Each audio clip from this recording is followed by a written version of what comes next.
நீங்கள் ஒரு எம்ப்ளாயாக இருக்கீங்க, உங்களோட ஆஃபீஸில் வந்து உங்களுக்கு பிஎஃப் வந்து டிடெக்ட் பண்ணுவாங்க. அது கூட ஏடிசியில் நீங்கள் கிளைம் பண்ணலாம். இப்போ நீங்கள் டாக்ஸ் சேவிங்ஸ் பிளான் இல்லாத மியூச்சுவல் ஃபண்ட்ஸ் நீங்கள் இன்வெஸ்ட் பண்ணீங்க அப்படின்னா இந்த ஏடிசியில் கிளைம் பண்ண முடியுமா அப்படின்னா பண்ண முடியாது. சில்ட்ரன்ஸுக்கு நம்ம பேமெண்ட் பண்ணுற ஸ்கூல் ஃபீஸ் அது ஏடிசியில் வருமா வராதா அப்படிங்கிறது வந்து நிறைய பேருக்கு டவுட் இருக்குது. நிறைய பேர் அதை கிளைமும் பண்ணுறதில்ல. ப்ளே ஸ்கூலில் சேர்க்கறதுல இருந்து குழந்தைங்களுக்கு 20 வயசு வரைக்கும், அவங்க வந்து 20 வயசு வருது அப்படின்னா 20 வயசு வரைக்கும் அவங்க படிக்கிறாங்கன்னா அந்த ஃபீஸ் எல்லாமே நீங்கள் தாராளமாக இதில் கிளைம் பண்ணிக்க முடியும். நான் சேலரியே இவ்வளோ தான் வாங்குறேன், பட் எனக்கு வந்து செலவுகளே கரெக்டாக இருக்குது, அப்போ நான் ஏதாவது ஒரு அமௌண்ட் இன்வெஸ்ட் பண்ணணும் ஃபார் டாக்ஸ் சேவிங் பர்பஸ்க்காக அப்படின்னு நீங்கள் நினைக்கிறவங்க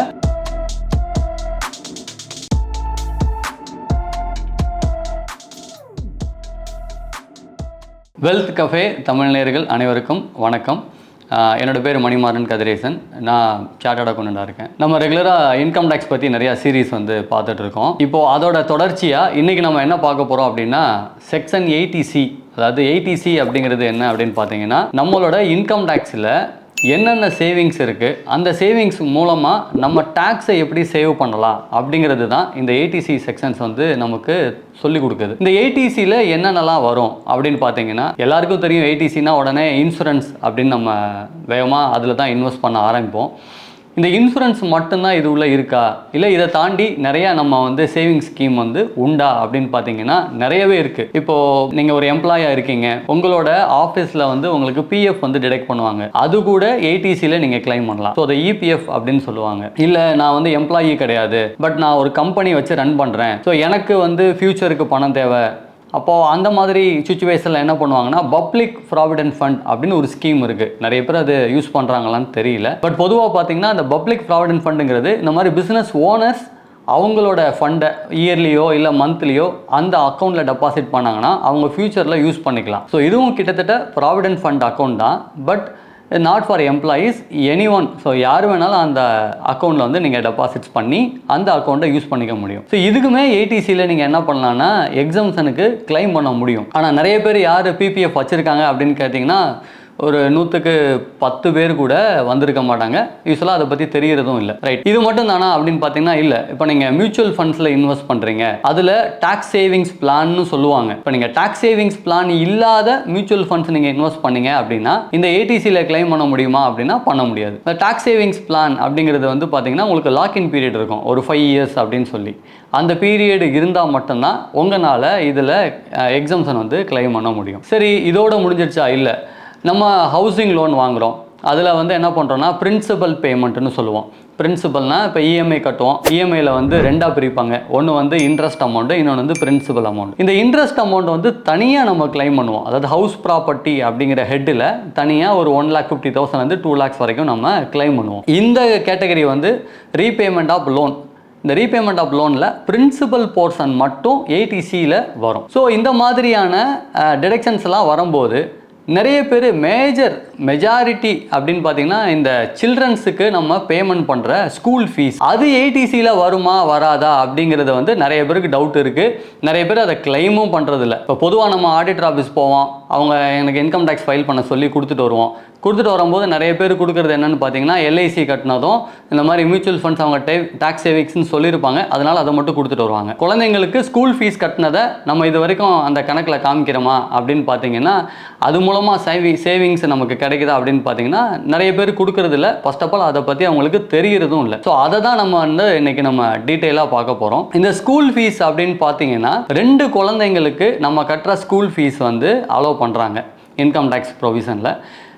இந்த இன்கம் டேக்ஸ் வந்து ஏடிசியில் மொத்தமாக நீங்கள் 1,50,000 தான் கிளைம் பண்ண முடியும். அதை தாண்டி கிளைம் பண்ண முடியாது. அப்போ இந்த 150ல் ஸ்கூல் ஃபீஸ் நீங்கள் எவ்வளோ கட்டுறீங்களோ அதையும் இங்கே கிளைம் பண்ணிக்க முடியும். சரி, அந்த ஸ்கூல் ஃபீஸ் அப்படின்னா நம்ம ஸ்கூலில் போய் குழந்தைகளை சேர்க்கும் போது நம்மக்கிட்ட ஒரு 1 லட்ச ரூபா பில் வாங்குறாங்க அப்படின்னா, ஒரு 80,000 பில் வாங்குறாங்க அப்படின்னா அதில் வந்து நிறைய எழுதி கொடுப்பாங்க. டிரான்ஸ்போர்ட்டேஷன் ஃபீஸு, லைப்ரரி ஃபீஸு, அப்புறம் புக் ஃபீஸு, இந்த மாதிரி டெவலப்மெண்ட் ஃபீஸு, இல்லை டொனேஷன், இந்த மாதிரி நிறைய எழுதிட்டு அதில் டியூஷன் ஃபீஸ் அப்படின்னு சொல்லிட்டு ஒரு அமௌண்ட் இருக்கும். இதில் எந்த ஃபீஸுமே நீங்கள் கிளைம் பண்ண முடியாது.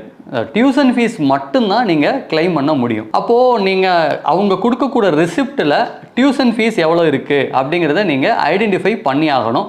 அந்த அமௌண்ட்டு மட்டும்தான். அப்போ 80,000ல் ஒரு 40,000 தான் என்னவா இருக்கும் அப்படின்னு பார்த்தீங்கன்னா டியூஷன் ஃபீஸாக இருக்கும். பேலன்ஸ் அந்த 40,000 வந்து டிரான்ஸ்போர்ட் ஃபீஸாக இருக்கலாம், லைப்ரரி ஃபீஸாக இருக்கலாம், புக் ஃபீஸாக இருக்கலாம், இல்லை யூனிஃபார்ம் ஃபீஸாக இருக்கலாம், இல்லை ஹாஸ்டல் ஃபீஸாக இருக்கலாம். நிறைய பேர் ஹாஸ்டலுக்கு நாங்கள் கட்டுறோம், அதை கிளைம் பண்ண முடியுமா அப்படின்னு கேட்டிங்கன்னா இல்லை. ஸோ இங்கே ஒன்லி டியூஷன் ஃபீஸ் மட்டும்தான் அலவுடு. அந்த டியூஷன் ஃபீஸ் எத்தனை பேருக்கு நம்ம வந்து கிளைம் பண்ண முடியும் அப்படின்னு பார்த்தீங்கன்னா 2 குழந்தைங்களுக்கு தாராளமாக கிளைம் பண்ண முடியும். அப்போது 2 குழந்தைங்க அப்படின்னா 2 குழந்தைங்க படிக்கிறாங்க, அவங்களோட ஃபீஸ் நம்ம கட்டிக்கலாம். ரைட் சார், இப்போ எனக்கு முதல்ல ஒரு குழந்தை பிறந்தது, ரெண்டாவது வந்து ட்வின்ஸ் பிறந்துட்டாங்க, இப்போ 3 குழந்தையாச்சு, இப்போ 3 குழந்தையோட டியூஷன் ஃபீஸை நான் கிளைம் பண்ண முடியுமா அப்படின்னு நிறைய பேர் கொஸ்டின் கேட்பாங்க. ஆக்சுவலாக இன்கம் டேக்ஸை பொறுத்த வரைக்கும் 2 குழந்தைங்க தான். அது ட்வின்ஸாக இருந்தால் கூட அந்த ஃபஸ்ட்டு 2 குழந்தைங்களுக்கு நீங்கள் என்ன ஃபீஸ் கட்டுறீங்களோ அதை மட்டும்தான் கிளைம் பண்ண முடியும். ஸோ அதை தாண்டி நீங்கள் கிளைம் பண்ண முடியாது. சரி, இப்போ இதை தாண்டி எனக்கு என்ன டவுட் வரும் அப்படின்னா, நான் காலேஜ் வந்து சேர்க்குறேன் குழந்தைங்கள, காலேஜுக்கு கட்டுற ஃபீஸையும் என்னால் கிளைம் பண்ண முடியுமா அப்படின்னு பார்த்தீங்கன்னா தாராளமாக கிளைம் பண்ணலாம். ஏன்னா இங்கே ஸ்கூல் ஆகட்டும் காலேஜ் ஆகட்டும், காலேஜுக்கும் கட்டுறதும் டியூஷன் ஃபீஸ் தான். ஸோ காலேஜ்லேயும் நீங்கள் என்ன டியூஷன் ஃபீஸ் இருக்கோ அதை ஐடென்டிஃபை பண்ணி நீங்கள் கிளைம் பண்ணிக்கலாம். சரி, இதுக்கு ஏதாவது லிமிட் இருக்கா அப்படின்னு பார்த்தீங்கன்னா, நீங்கள் இந்த ப்ளே ஸ்கூலில் சேர்க்குறதுல இருந்து குழந்தைங்களுக்கு 20 வயசு வரைக்கும், அவங்க வந்து 20 வயசு வருது அப்படின்னா 20 வயசு வரைக்கும் அவங்க படிக்கிறாங்கன்னா அந்த ஃபீஸ் எல்லாமே நீங்கள் தாராளமாக இதில் கிளைம் பண்ணிக்க முடியும். அதே இது ஸ்பெஷலி எய்டட், இப்போது குழந்தைங்களுக்கு சில பேர் காது கேட்காது, கண்ணுக்கு அந்த மாதிரி குறைபாடுகள் உள்ள குழந்தைங்களுக்கு வந்து 22 வயசு வரைக்கும் கவர்மெண்ட் என்ன பண்ணுதுன்னா டைம் லிமிட் கொடுக்குது.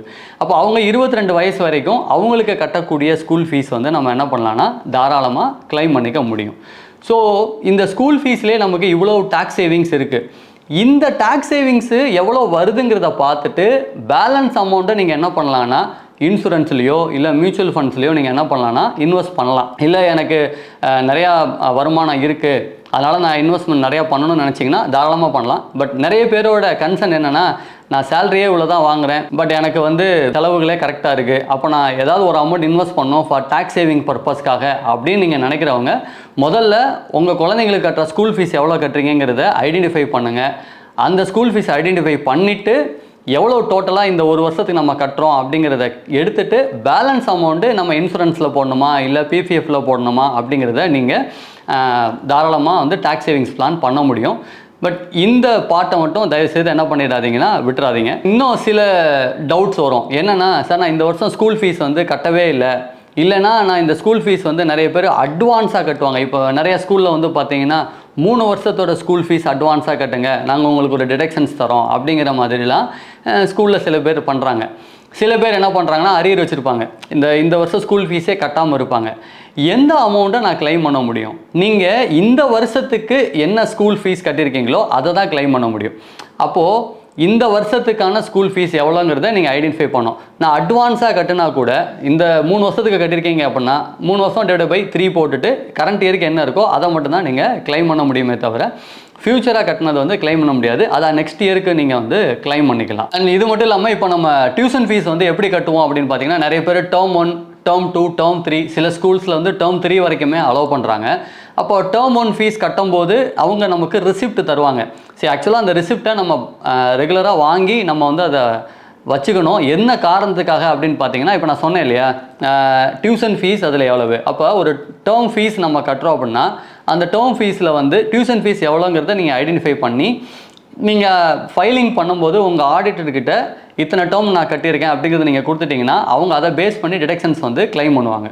ஸோ நம்ம ப்ராப்பராக அந்த டேர்ம் ஃபீஸ் கட்டுறத, இப்போது நிறைய ஆன்லைன் ஃபீஸே வந்துருச்சு, ஸோ ஆன்லைன்லேயே ட்ரான்சாக்ஷன் வந்துருச்சு, அட்லீஸ்ட் நீங்கள் அதை சேவ் பண்ணி வச்சுக்கிட்டிங்கன்னா உங்களோட டேக்ஸ் சேவிங்ஸ் பிளானுக்கு டெஃபினட்டாக அது யூஸ்ஃபுல்லாக இருக்கும்.